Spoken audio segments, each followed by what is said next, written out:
In 2003, Clare resigned from the government over the Iraq War. In 2006, she resigned as a Labour whip.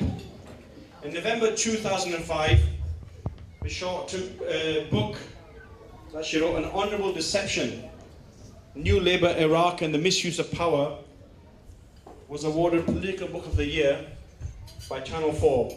She's now active in various organisations working on slum upgrading in the developing world, transparency in oil, gas and mining, African-led humanitarian action, destitute asylum seekers in Birmingham, create justice for the developing world and for a just settlement of the Palestinian and Israeli conflict. She's a trustee of Hope Projects in West Midlands Limited, Trade Out of Poverty, the Welfare Association and the Africa Humanitarian Action, and patron of the Israeli Committee Against House Demolitions UK. And despite all that, we're honoured that she's given us time to speak to us this evening on the topic of her experience of the development sector. Please welcome Clare Shaw. Thank you very much, and I'm very pleased to be here with you. And I'm asked to talk about my experience of the development sector in 10 minutes, which is a little difficult. So I'll just make a number of remarks that I think I'd like to share with you. The first is that, you know how the discussion of ethnic minorities and people of different religious faith in the dominant discourse in Britain is of disadvantaged and marginalised communities. Whereas I come from Birmingham, Handsworth, Birmingham, which of course is inner city and where my constituency was, and I come from Irish Catholic origins. My father came from a village called Crossmaglen on the borders of Northern Ireland, which was the part of Ireland that was still, was partitioned at the point of independence and kept with Britain, which my father never forgave. And so we grew up as Catholic children in the middle of Birmingham, going regularly to church, always having to cover our hair in church. And I think it's true to say that if you know your own community well, if you're brought up with a pride in your own origins and your own religion, but you don't become sectarian about it, you get confidence and an ethical outlook and a view of the world that has a moral core to it, it actually makes you stronger. And that it's not a disadvantage to be part of a community that has that kind of pride and strength, but actually an advantage. And I just, looking at all of you this evening reminds me of me and my sisters and brothers and the people I went to school with at similar ages to you. And I just want to share that and say, of course there's been, since the declaration of the war on terror and 9/11 and all that, an enormous growth in prejudice against Islam and Muslims, but your response in organising in an organisation like this is to leap over that discrimination and make yourselves stronger and more proud. And I just want to congratulate you and say that I've been on a similar journey myself, because of course when I was a young politician there was still a lot of violence in Northern Ireland, and the area that my father came from was involved in terrorism, in protesting and fighting for equal treatment. And of course there's been a lot of progress in Northern Ireland, and we had a peace process, and that was a great achievement. So, and the other thing I want to say about that, in terms of my route into politics and indeed into development, it came out of that kind of religious childhood, that belief that everyone had to have a right to be equal and to have a fair chance, and that included everyone in this country, but everyone globally. And when I became the Secretary of State for the new Department for International Development, when New Labour formed its government in 1997, it was a real opportunity, because it was a moment in history when, if you remember, the Berlin Wall had crumbled, Nelson Mandela had been released from prison, the Cold War was over, there was no point anymore in lots and lots of nuclear weapons pointing at each other, and costing enormous amounts of money. And there was a kind of moment in history when the international community said, good heavens, what are we supposed to do then? you know, if we're not all organised in this great antagonism around the question of the Cold War. And that extended, I would say, to the British Foreign Office too. And we in the Department for International Development said, well, it's quite obvious what we should do. If we want to make the world more safe and more just, we should resolve conflicts, reduce and then eliminate extreme poverty, make sure everybody in the world has the chance of a decent life. And not only is that a more moral world, it's a safer world for everybody. And at that time, there was all the ethnic cleansing and ugliness in Bosnia.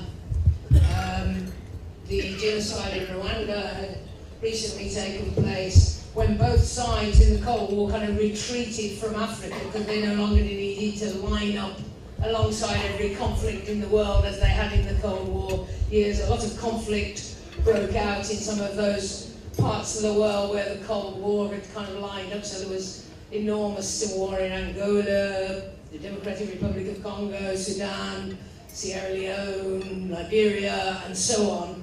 And so in order to give people the chance of decent development, you have to resolve conflict.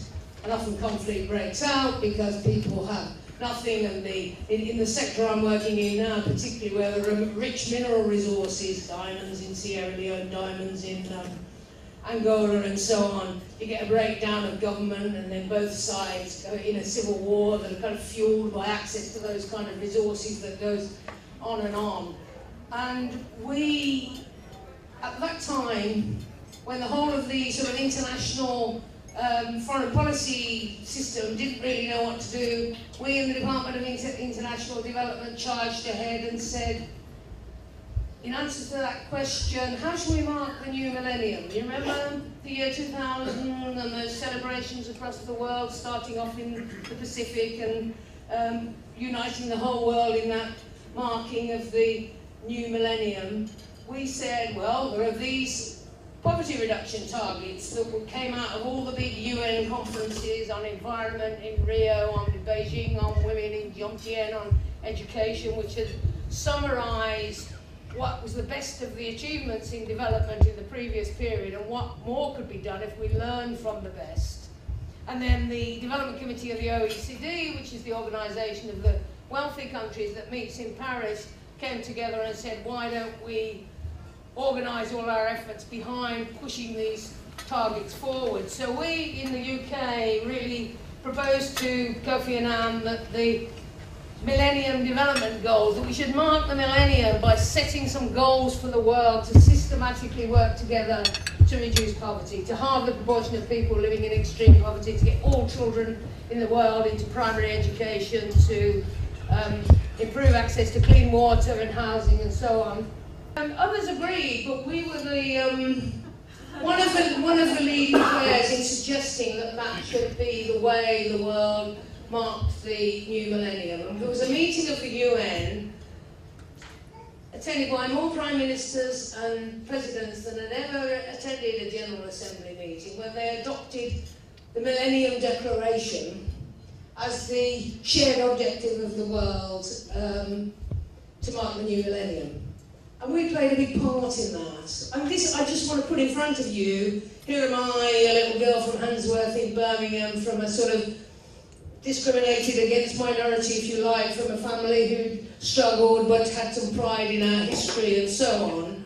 And my route into politics was because I thought it was pretty easy to aspire to make the world more just. And there we are, I get into government, I'm putting together the Department for International Development.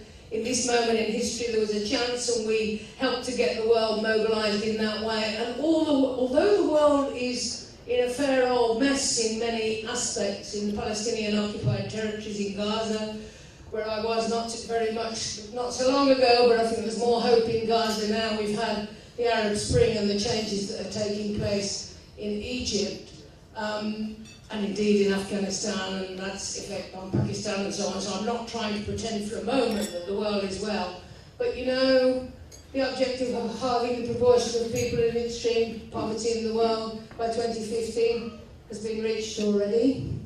The objective of getting all children into primary education. You know, the biggest driver of development in the world is getting a generation of children educated, including the girls. Time's up, you see. I'm trying to tell you how to change the world in 10 minutes. It's difficult.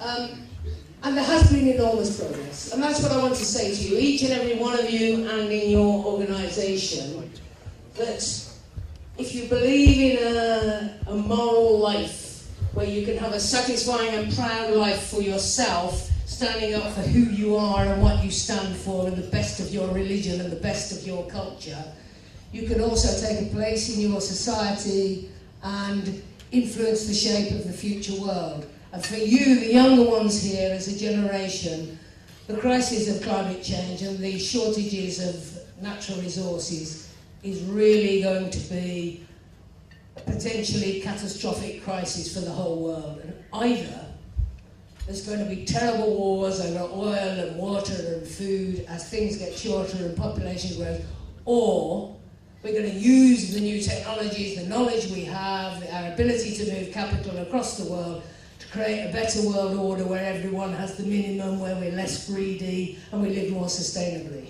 And what I'm really saying to you, the young people of this organisation, is that you can make a real contribution to making sure that we create that better future rather than the ugly one that you will otherwise inherit. So, all good regards, congratulations to the organisation. Forgive me, I'm going to leave early. I'm going very early to Copenhagen in the morning on a 6-something flight. But I'm here because I met one of your organisers at the Mo Ibrahim meeting in Tunis, and he said, will you come? So I said yes, and here I am. And it's lovely to see you all. I hope you managed to raise your matching 25,000, and then that's 50,000. That will get you moving forward.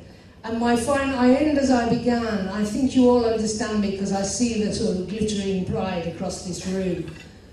There can be an advantage in being part of a minority. It teaches you to find your dignity, to know who you are, to stand up for what's right. And if you do that, you'll have a better life than those who think consumerism and greediness and self-satisfaction is the way to live your life. Thank you very much.